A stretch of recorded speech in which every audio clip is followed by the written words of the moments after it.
आमदार मंदा म्हात्रे यांना AB form दिले, मात्र जिल्हाध्यक्षांची सहीच नाही। नवी मुंबई महानगरपालिकेच्या निवडणुकीनिमित्तानं भाजपमध्ये नाराजी नाट्य सध्या सुरू झालंय। बेलापूरच्या आमदार मंदा म्हात्रे यांना एबी फॉर्म देण्यात आलेत, मात्र त्या फॉर्मवर 13 फॉर्मवर जिल्हाध्यक्ष राजेश पाटील यांची सही नसल्यामुळे मंदा म्हात्रे यांनी नाराजी व्यक्त केली आहे। त्यामुळे माझ्या कार्यकर्त्यांवर अन्याय झाला आहे असं मत मंदा म्हात्रे यांनी व्यक्त केलंय।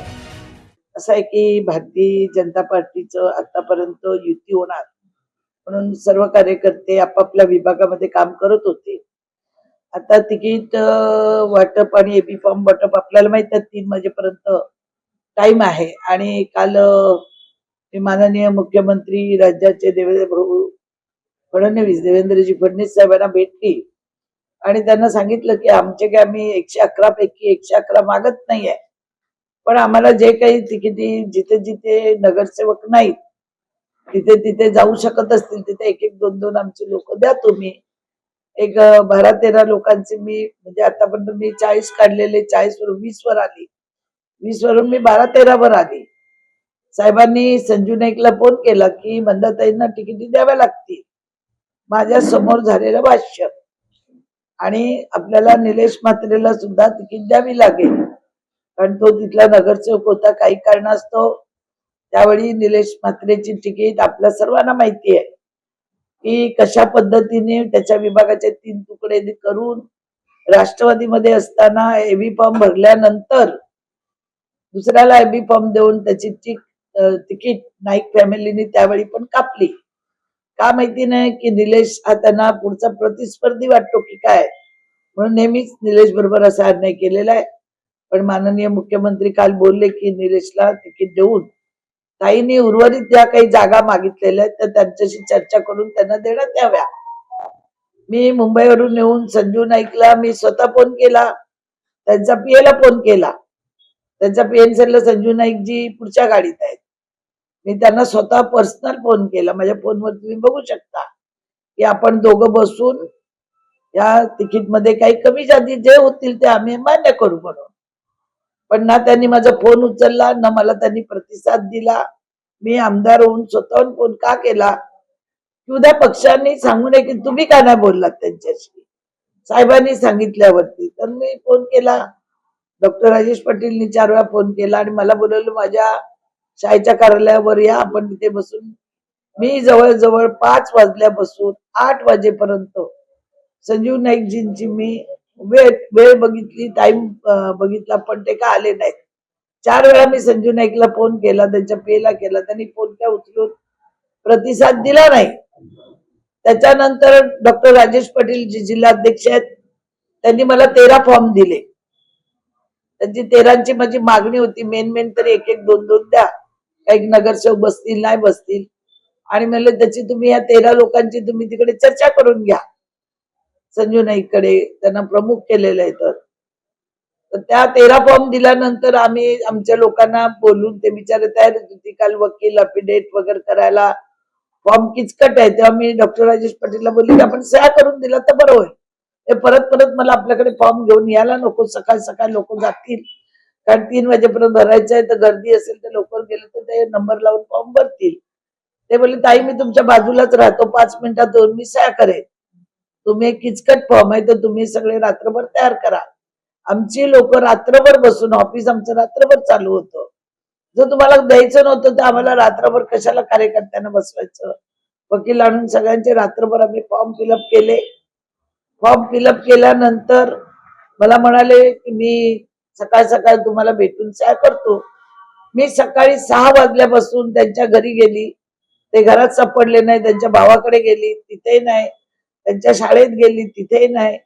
त्याच्यानंतर एका कार्यकर्त्याच्या फोनवरून त्यांनी फोन उचलल्यावर 7:30 वाजता माझं त्यांचं बोलणं झालं। ते बोलले मी ताबडतोब व्हाईट हाऊस वरचे फॉर्म भरतो आणि येतो, तुम्हाला फक्त 4 तिकिटी देतो, एक निलेश म्हात्रेला नगरसेवक म्हणून आणि 4 बेलापूर गावामध्ये देतो। तर मी त्यांना काल सीएम साहेबांना पण सांगितले की त्या गावामध्ये शिवसेनेच्या स्टँडिंग 3 नगरसेविका आहेत आणि स्टँडिंग पण तो माझी हे नगरसेवक आहे, 4ही नगरसेवक आहेत, 4-4 वेळा राहिलेले आहेत।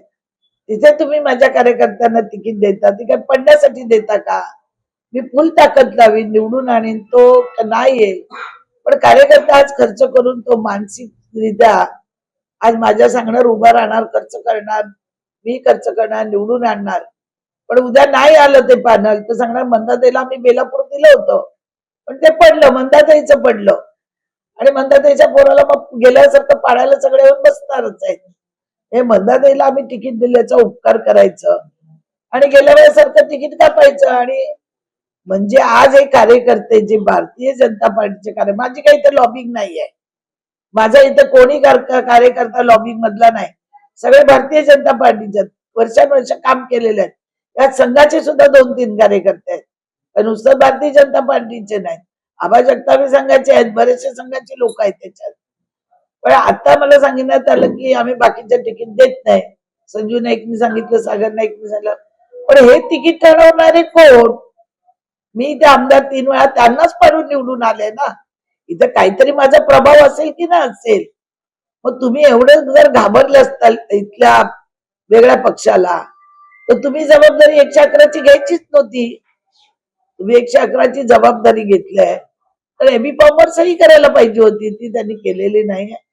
आणि त्याच्यामुळे आज हे कार्यकर्ते इथं बसले गोंधळ अवस्थेत आहेत की आमचं फॉर्म होईल की नाही, आमचं तिकीट होईल की नाही, या चिंतेमध्ये सगळे कार्यकर्ते तिथे उपस्थित आहेत.